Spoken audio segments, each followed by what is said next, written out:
गरीबी, भूखमरी, कुपोषण, प्रदूषण, air pollution, water pollution, noise pollution, ये जितनी समस्याएं हैं, इनका एक बहुत बड़ा कारण पॉपुलेशन एक्सप्लोजन है। इक्वलिटी तब आएगी जब भारत में यूनिफॉर्म एजुकेशन सिस्टम लागू होगा। इसलिए मेरी पीआईएल चल रही है कि आप ये 65 तरीके के एजुकेशन बोर्ड बंद कर दीजिए, 10वीं तक कम से कम कॉमन एजुकेशन सिस्टम लागू करिए, यूनिफॉर्म एजुकेशन सिस्टम लागू करिए। चाइना इसको बहुत पहले से कर रहा है, लेकिन चाइना ने तो भी 50 साल पहले शुरू किया। मानव इतिहास में सर इस धरती पे सबसे पहले यूनिफॉर्म एजुकेशन सिस्टम लाने वाले भगवान श्री राम के परदादा राजा रघु हैं। जिन्होंने रामायण पढ़ी होगी, एक उसमें चौपाई आती है, रघुकुल रीति सदा चली आई, प्राण जाय पर वचन न जाए। बहुत प्रतापी राजा थे वो। और सबसे पहले कास्ट तो था नहीं, कोई रिलीजन भी नहीं था। भाई जितने रिलीजन आए पिछले 2500 साल में आए ना। इस्लाम 1400 साल पहले, क्रिश्चियनिटी 2000 साल पहले, बुद्धिज्म 2500 साल पहले, जैनिज्म 2500 साल पहले। उसके पहले क्या था, कभी सोचा आपने? जब 2500 साल पहले बुद्धिज्म आया, उसके पहले लोग क्या करते थे? या 2500 साल पहले जैनिज्म आया, उसके पहले लोग क्या करते थे? या 2000 साल पहले, हाँ, नेचर की पूजा। अगर आप हड़प्पा मोहनजोदड़ो जो खुदाई हुई है, जो उसमें सामान मिला है, उसकी एनालिसिस करिए, फिर आपको समझ में आ जाएगा।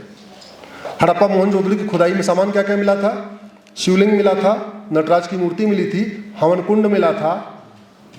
हड़प्पा मोहनजोदड़ो के समय में लोग सूर्य की पूजा करते थे, पर पहाड़ियों की पूजा करते थे, नदियों की पूजा करते थे, नेचर की पूजा किया करते थे, पेड़ों की पूजा किया करते थे। बरगद के पेड़ की पूजा, नीम के पेड़ की पूजा, पीपल के पेड़ की पूजा, इन पेड़ों की पूजा होती थी। मानव इतिहास में सबसे पहले यूनिफॉर्म एजुकेशन सिस्टम लाने वाले राजा रघु हैं। पहले कास्ट नहीं था, रिलीजन नहीं था, क्लास था। 4 वर्ण थे, ब्राह्मण, क्षत्रिय, वैश्य, दलित। तो जो स्कूल थे, जो गुरुकुल बने थे, वो चारों के लिए अलग थे। क्षत्रियों के लिए, राजाओं के लिए अलग गुरुकुल, ब्राह्मणों के बच्चे अलग गुरुकुल में, वैश्य परिवार के अलग गुरुकुल। उसमें एक फ्लेक्सिबिलिटी अच्छी थी कि वो जो क्लास थी वो फिक्स नहीं थी, बहुत फ्लेक्सिबल थी।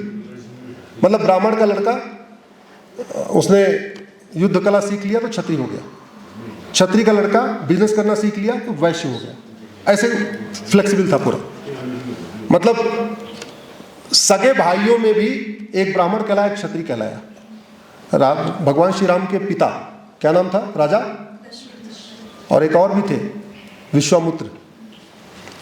विश्वामित्र जी भगवान राम के दादा लगते थे, दशरथ जी के चचेरे भाई। हम लोग दशरथ जी को क्या मानते हैं? क्षत्रिय। और विश्वामित्र को क्या मानते हैं? ब्राह्मण। भीष्म पितामह वेद व्यास, भाई भाई। भीष्म पितामह क्या कहलाते हैं? क्षत्रिय। वेद व्यास क्या कहलाते हैं? ब्राह्मण। ऐसे बहुत एग्जाम्पल है।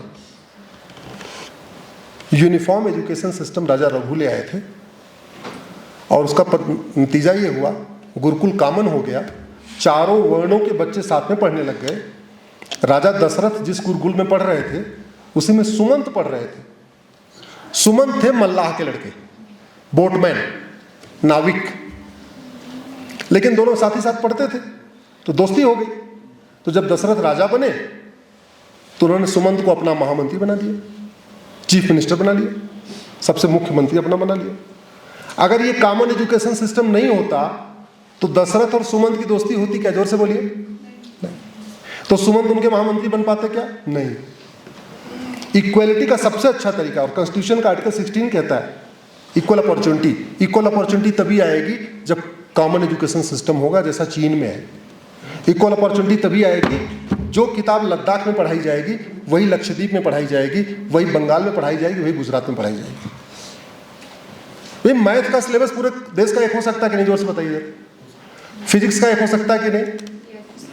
आप लोग फैकल्टी हैं, जरा जोर से बताइए। केमिस्ट्री का हो सकता है कि नहीं? इंग्लिश का हो सकता है कि नहीं? जूलॉजी का हो सकता है कि नहीं? बॉटनी का हो सकता है कि नहीं?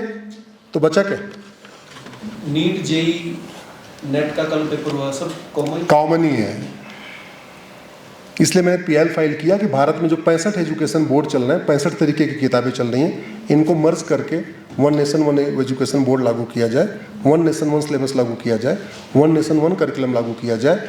जब गरीब और अमीर का बच्चा एक किताब पढ़ेगा, जब शिक्षक और शिक्षा मंत्री का बच्चा एक किताब पढ़ेगा, जब कप्तान और कांस्टेबल का बच्चा एक किताब पढ़ेगा, जब मजदूर और मालिक का बच्चा एक किताब पढ़ेगा, तब इक्वलिटी भी आएगी, फ्रेटर्निटी भी आएगी और नेशनल इंटीग्रेशन भी आएगा, सिविक नेशनलिज्म भी आएगा। वो जरूरी है यूनिफॉर्म एजुकेशन सिस्टम।